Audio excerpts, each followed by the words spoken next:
Okay, now I had to speak on this and make a video because losing Akira Toriyama, this is something major. It is very unfortunate and it's sad, but this is hella crazy. It just seems surreal. I mean, when I found out the news, I was on Facebook scrolling and someone on my friends list, she put it like as a typo. So I didn't really understand that at first. It just said R.I.P. Akira something. And I'm like, wait. No, it ain't nothing. So I'm just scrolling and scrolling. Next thing you know, I started to see all these official posts and confirmations and tweets and everything. And it just felt so surreal, man. I'm like, wait a minute.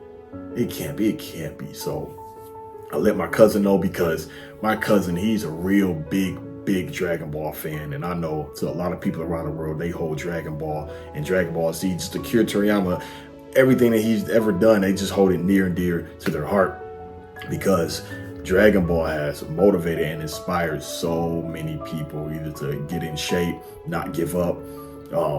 They implemented, other mangakas and creators, they were inspired to implemented things from that into their works. It's hella crazy. Like thinking back on it. Now, yes, I may not have been into Dragon Ball like I used to, but I have fond memories of Dragon Ball. And that's the thing about Dragon Ball you cannot deny. If you're into anime, manga, even video games, you've heard about Dragon Ball Z. You've heard about Akira Toriyama. Out of all the mangakas, his just sticks in your head, like his name just sticks in your head the most, at least in your top 5 or top 10. You just hear the name Akira Toriyama, you know who he is and what it's about. The other ones, you kind of know their names, but it just won't stick like Akira Toriyama's. And man, I was just thinking back to when I first seen Dragon Ball. Not Dragon Ball Z, but Dragon Ball. I believe it was on UPN 50. And I didn't pay no attention to it. I knew like, okay, this is anime. Just some little kid with a monkey tail and a staff, whatever. I didn't pay no attention to it. So one time I remember looking in the back of an EGM magazine, Electronic Gaming Monthly. And in the back, there was a catalog section. You can order, Gundam toys and Dragon Ball Z figures. And I was saying, like, wait a minute, this is Dragon Ball Z. So this is like a sequel to that series.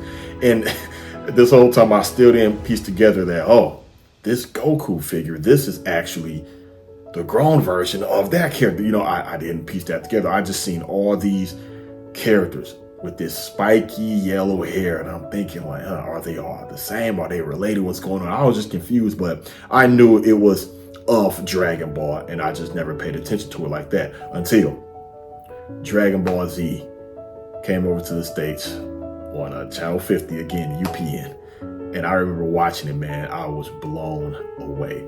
That was just one of those things where I said, man, I've never seen nothing like this. I was watching it along with Samurai Pizza Cat, Sailor Moon, and Pokemon.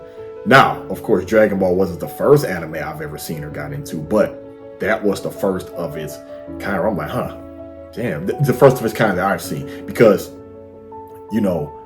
while we do have Akira Toriyama to thank for a lot of the other mangas and series that came after that, Akira Toriyama, he also had his other inspirations, and influences. Fist of the North Star, Saint Seiya, even Taite Kubo said a lot of his fights he got from Saint Seiya in terms of being motivated. And of course, but it really all started the whole Dragon Ball idea. I believe when Akira Toriyama, he's seen the old Jackie Chan movie, Journey to the West. I could have got that wrong, correct me if I'm wrong. So, yeah, man, and it just takes me back because Dragon Ball or Dragon Ball Z, it is a part of your childhood or your teenage years or however old you are. And it's like, that's something you can't deny. I remember my brother, he went to the military. He was stationed in Korea. He got the modified PlayStation 1 and he brought back all these Dragon Ball VHS tapes, these Dragon Ball games on PlayStation 1. And my cousin, he had all the Budokais, the Tenkaichis. My homeboy, he has the Dragon Ball RPG. Even my old boss, he was into Dragon Ball. I mean, it's Dragon Ball. I mean, there is going to be at least some type of saga, attack, voice, quote, or character that you like in Dragon Ball, man. I always got down with Krillin and Trunks. I like Vegeta more than Goku. Hey, I'm sorry, I'll take Vegeta.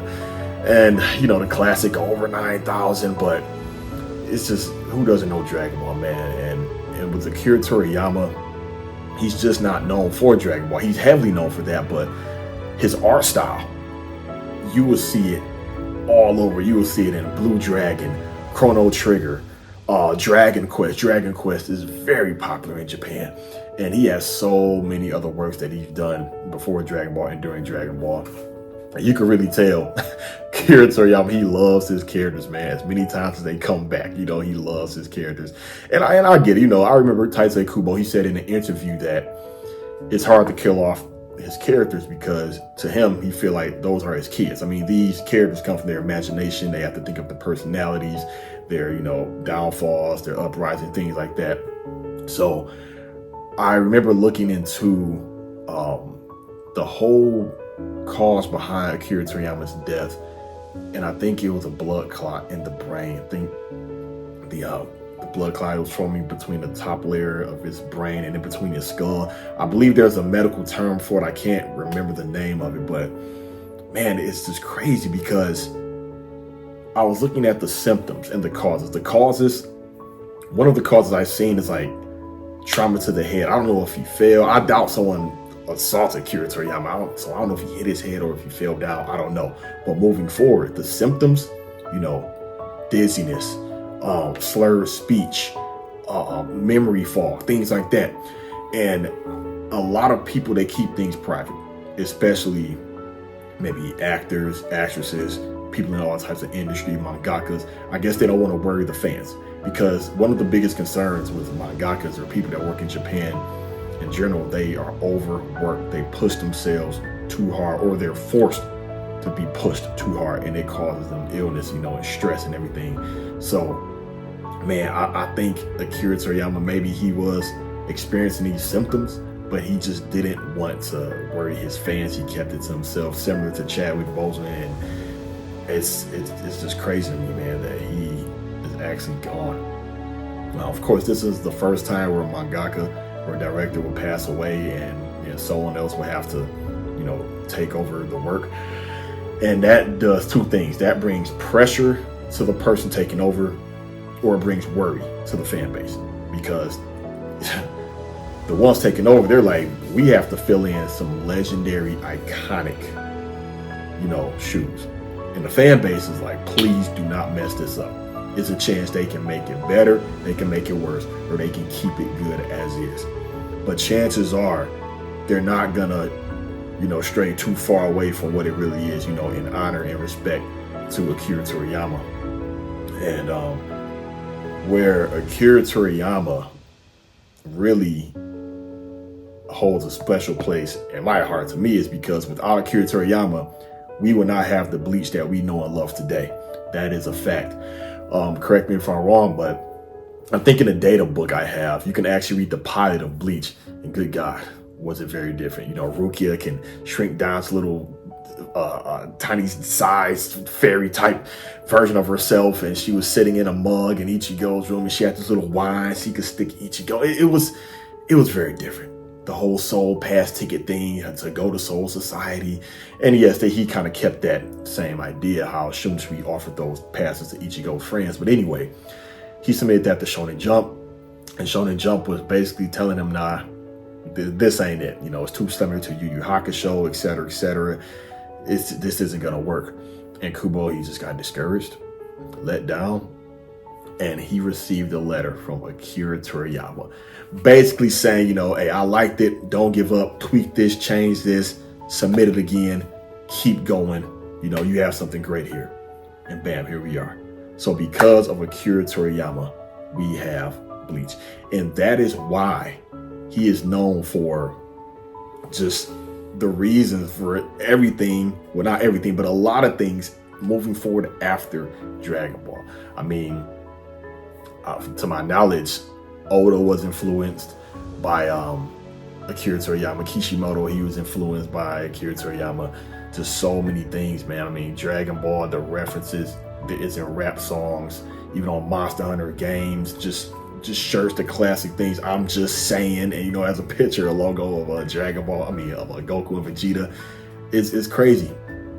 I mean, it's man, And thinking back to Dragon Ball also takes me back to a time in my life where things were just so much better. Prices were cheaper. Life wasn't that stressful. You know, the classic, you know, dub version of Dragon, rock, Dragon. Y'all know what I'm talking about. And man, that intro, I wanted to know what all those moments were.